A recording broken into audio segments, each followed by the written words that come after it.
Okay, guys, we're gonna do a cold start. Sorry if the quality's kind of bad. It's on my laptop doing the camera.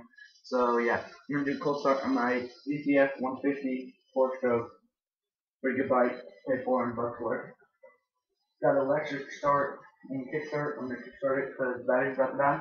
But do this. Cold start. I'm not gonna get on the bike. I'm just gonna kick it. Ooh! It tries to start it.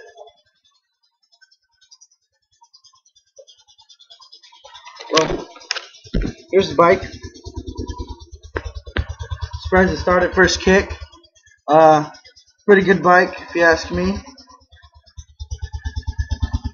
There's the exhaust pipe. I don't think that's stock. The black plastic right here. That's not stock. That's not stock or the fender, but it's overall a pretty good bike. I paid $400. The clutch here. The clutch right there, it broke off, so yeah, that sucks. But that was my cold start video, and I'll talk to you guys later.